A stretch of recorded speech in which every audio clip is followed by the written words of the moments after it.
Hello everyone, very good morning. आज के mini blog में I will show you how my day starts when there are no classes tomorrow.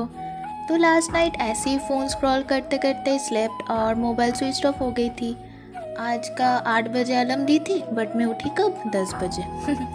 फिर fresh होकर कल के dry clothes हटाए, लेकिन माइंड मेरी तभी भी रिस्टार्ट नहीं हुई। रूम क्लीन की, फिर हम चले गए थे पानी भरने। तभी ना पर्सन रिटर्न करने के लिए कॉल आ गए थे। हम नीचे गए अपना पार्सल रिटर्न करने। फिर वहाँ से रिटर्न आने के टाइम चली गई थी अपने दोस्त के रूम में।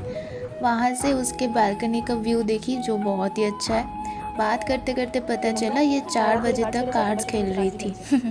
और ये है उसकी स्किल्स, कार्टून डिज़ाइनिंग। ये सब करते करते फाइनली हम अपना रूम पहुँच गए। And that was all about my lazy morning. Tata, bye bye, see you soon.